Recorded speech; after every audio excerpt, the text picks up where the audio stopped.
Bienvenue sur Géopolitis. C'est la guerre des canaux. Plus précisément, c'est la concurrence, la rivalité dure, violente entre les deux canaux les plus connus du monde, le canal de Panama et le canal de Suez. Face à l'accroissement du trafic maritime global, ces deux voies de communication n'ont guère d'autre option. Il faut s'agrandir, s'adapter, être plus large, plus profond, avoir plus d'air de dégagement, bref, pouvoir accueillir plus de navires et des plus gros. On parle aujourd'hui de bâtiments qui pourraient transporter 12 000 conteneurs. Actuellement, le maximum, c'est 5 000. Le trafic maritime, c'est un fait, ne cesse d'augmenter. Il a pratiquement doublé en 10 ans. Savez-vous qu'on comptait, en 2012, dernière statistique connue, près de 60 000 navires en train de se déplacer sur les mers et sur les océans. En gros, près de 80% du trafic mondial de marchandises se fait par voie maritime. C'est un marché à 1 600 milliards d'euros par an. Pour autant, jamais les prix n'ont été aussi bas dans ce transport maritime. La demande n'est plus tout à fait ce qu'elle était, crise oblige, et puis les armateurs, pour anticiper, avaient construit ou commandé des armadas de nouveaux bâtiments, tous plus gros. Résultat, c'est plutôt la stagnation et la déprime. Et c'est donc dans ce contexte très paradoxal que les deux canaux, Suez et Panama, s'affrontent pour décrocher le plus de contrats.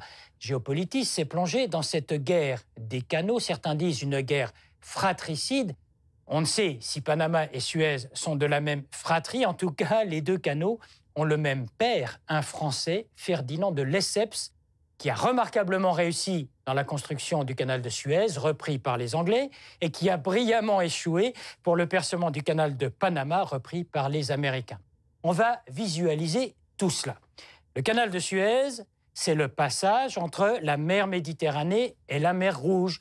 Inauguration en 1870, longueur 190 km, 40 navires par jour actuellement et bientôt près d'une centaine de passages quotidiens. C'est ce que promet le président égyptien qui veut élargir le canal sur 37 km et lui adjoindre une nouvelle portion de 36 km. Et puis, il y a l'autre canal, le canal de Panama, qui a fêté son centenaire l'année dernière. Le canal de Panama, c'est le vieux rêve de l'empereur Charles Quint de relier les deux océans, l'Atlantique et le Pacifique, 80 km de long avec 6 écluses. Panama, c'est 5% du commerce maritime mondial. Et là aussi, une volonté farouche de doubler, voire de tripler les capacités du canal. Voilà donc ces deux concurrents qui redoublent d'efforts, lutte économique, mais aussi un grand contexte politique. Panama avec les Américains et Suez avec le reste du monde occidental. On doit se souvenir de 1956, la crise de Suez, l'historique nationalisation du canal par Nasser. À l'époque, le commentaire de ce film officiel disait « L'Égypte proclame à la face du monde que les dernières chaînes de l'impérialisme viennent de tomber ». Dépouillé de son emphase, ce vocabulaire voulait dire que Nasser avait rendu leur dignité aux Égyptiens et que seule l'Égypte tirerait désormais profit des ressources du canal. Encore un mot pour sourire, comme quoi tout le monde peut faire des erreurs. Récemment, en Égypte, on a émis un timbre pour célébrer le nouveau canal de Suez. Problème, sur le timbre, c'était une photo du canal de Panama.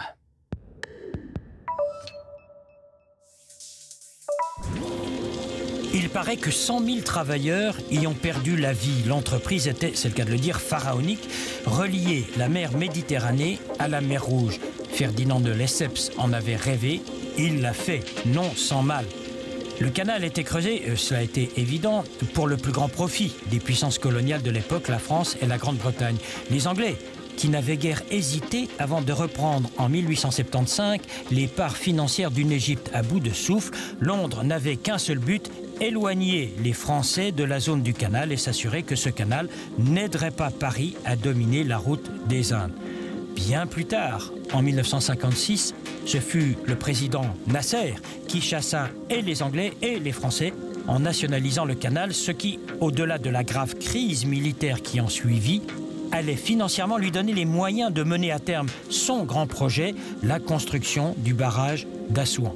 Autre marque historique, 1973, lorsque, traversant ce canal de Suez, l'armée égyptienne prit par surprise les forces israéliennes qui occupaient alors le Sinaï. Tout récemment, C'est donc le nouveau président égyptien qui entend lui aussi faire de Suez son grand projet. Le président Sisi veut un canal élargi avec de nouveaux ports permettant l'arrimage et l'entretien des nouveaux bâtiments tels que la nouvelle génération de porte-conteneurs ainsi que la création de zones industrielles aux abords du canal. Coût de l'ensemble, l'équivalent de 78 milliards d'euros avec une création d'1 million d'emplois pour ces travaux titanesques que le président égyptien qualifie déjà, je le cite, de cadeau de l'Égypte au reste du monde. Ne plus avoir à franchir le cap Horn, aller directement d'un océan à l'autre sans avoir à contourner toute l'Amérique du Sud, là encore, Ferdinand de Lesseps en avait rêvé. Mais ce fut vite un cauchemar. D'abord, en raison des conditions démentielles de percement, avec, dit-on, près de 27 000 ouvriers qui trouvèrent la mort lors des travaux.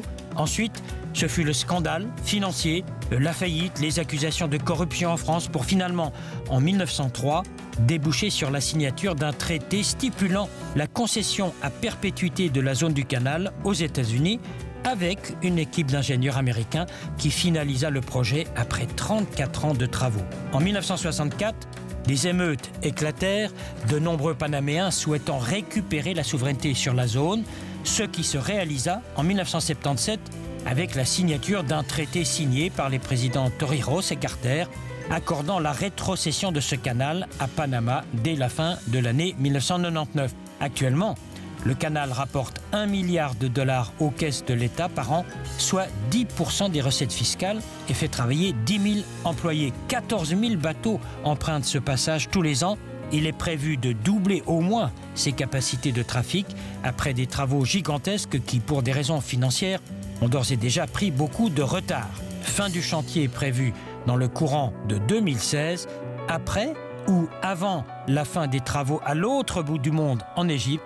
On le saura dans quelques mois. L'invité de Géopolitis, Valentino Arricco, qui est chargé de recherche sur les matières premières au sein de l'ONG, la déclaration de Berne. Vous avez écrit justement un grand papier sur ces deux canaux, Panama et Suez. Qu'est-ce qui explique cette concurrence acharnée actuellement entre ces deux institutions ?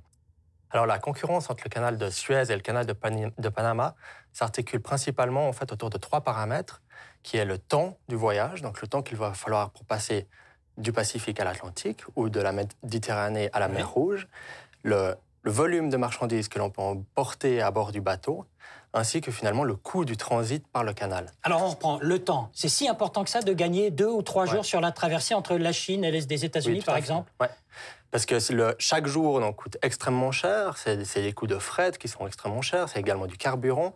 Donc on économise forcément beaucoup d'argent si on économise du temps. Après, en termes de volume, plus on peut emporter de marchandises à bord du bateau, et plus, avec des économies d'échelle, l'affréteur ou l'armateur va gagner de l'argent.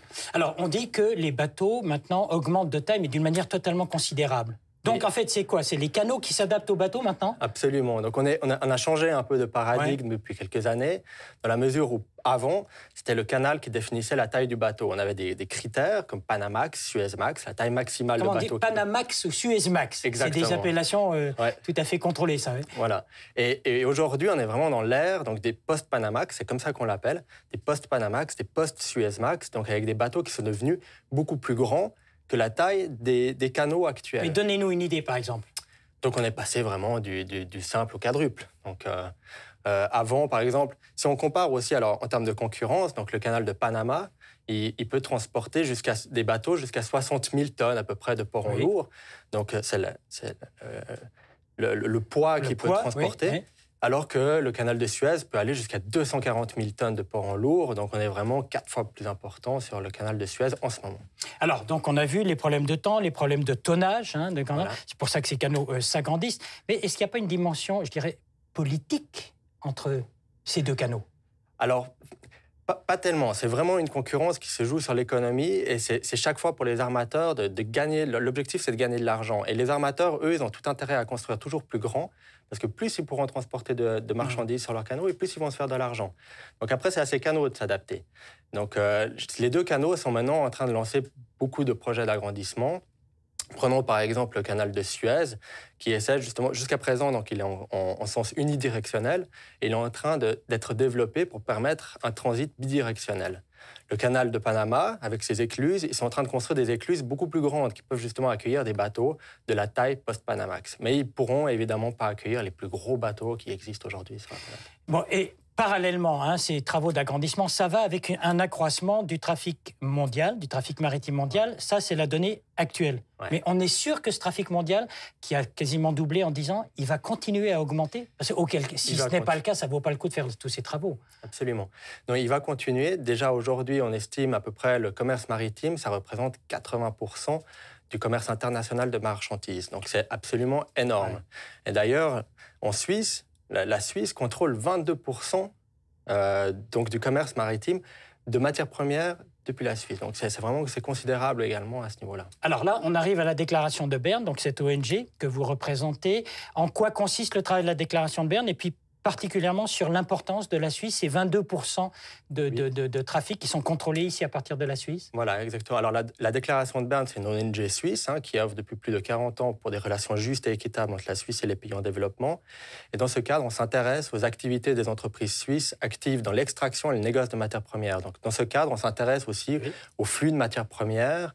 On essaie à comprendre la logistique également des chaînes d'approvisionnement, comment ça fonctionne avec cette machinerie, finalement, cette économie mondiale. Alors, vous dites 22% du trafic en ce qui concerne les matières premières. Et ça se décide en Suisse. Depuis la Suisse, exactement. Donc, en fait, on a les armateurs, les plus grandes compagnies maritimes mondiales qui sont venus s'installer en Suisse pour avoir cette proximité avec les négociants qui est essentielle pour leur commerce. Et puis, donc, ces chiffres sont les chiffres donnés par la fêtière des négociants et du shipping en Suisse, donc le STSA, qui articule un chiffre de 22%.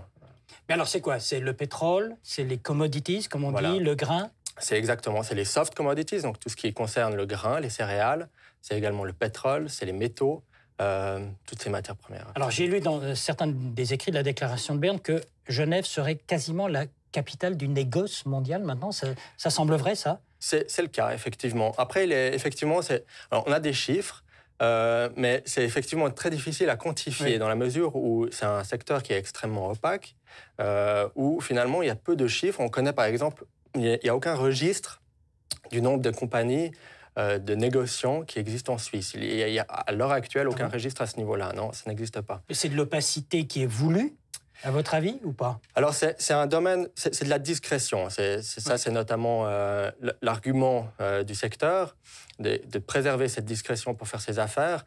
D'ailleurs, si on mentionne, par exemple, des compagnies comme Vitol, Trafigura, Glencore, ce sont souvent des compagnies dont on n'a aucune idée, par exemple, qu'aujourd'hui, une compagnie, donc Vitol, elle dégage en 2013, je crois, un chiffre d'affaires de 300 milliards de francs suisses, ce qui, si on compare à Nestlé, par exemple, qu'on connaît beaucoup plus, c'est seulement 97 milliards, Nestlé. Donc, on est simple au triple. Alors, merci pour cet éclairage sur la Suisse. Je reviens un instant aux canaux, Panama, Suez. J'ai lu quelque part dans vos rapports qu'au Nicaragua, c'est la Chine qui veut créer maintenant un nouveau canal entre les deux océans, c'est vrai? Absolument. Alors, effectivement, au Nicaragua, donc, c'est un canal dont la construction a débuté.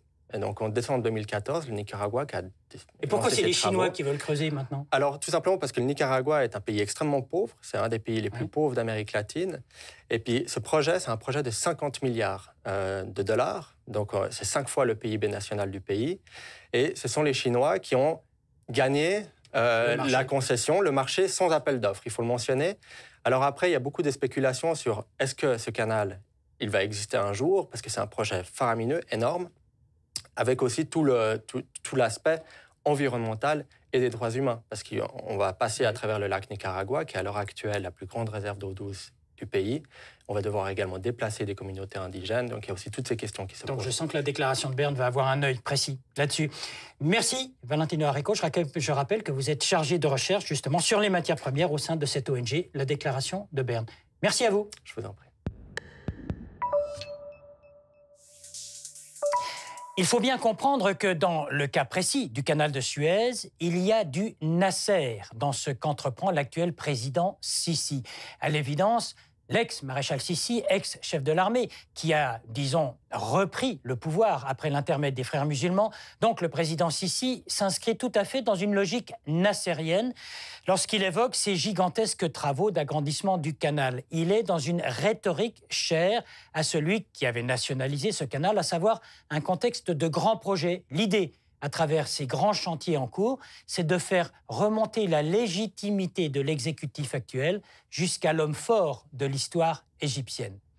Car il n'y a pas que Suez et il n'y a pas que le président Sisi. Du temps du président Moubarak, l'actualité, c'était le projet dit de Toshka, qui visait à reverdir des centaines de milliers d'hectares dans les environs du lac Nasser, en Haute-Égypte. Il y a eu aussi le projet d'un canal au Sud-Soudan, dont le but aurait été d'augmenter les apports en eau du Soudan vers l'Égypte. Sans oublier, bien sûr, le projet du barrage d'Assouan. Assouan, qui est le seul de tous ces projets à avoir été mené à bien.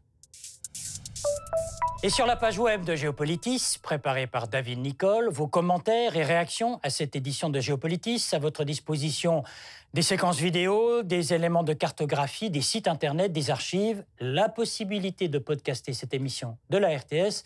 Et vous êtes toujours les bienvenus sur Géopolitis.